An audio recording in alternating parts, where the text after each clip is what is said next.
anda wach ni chutho osechako chiko ite lakini ok dwa wach ni owinjo jopiny te gik miwacho te.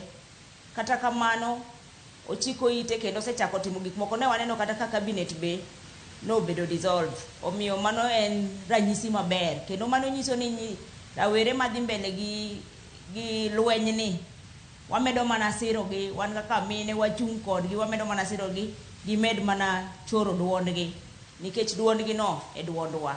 Millicent wacho kanyo ni ochiko ite to winjo to pok ochopo kare, mano dwach jopiny chopo kare, koro nyiso nang'o nikech jomoko bonene ni gik mosetimo kanyo mago moko kuom ging'e ni gin gigo ma bende Gen Z gi ne dwaro ni mondo timre. Ang'o kendo mowinjo bed ni omedo timo kaka jatend piny?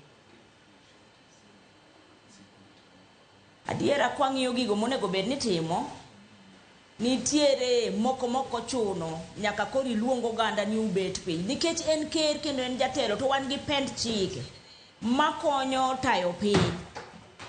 Ni neno kaka kawuono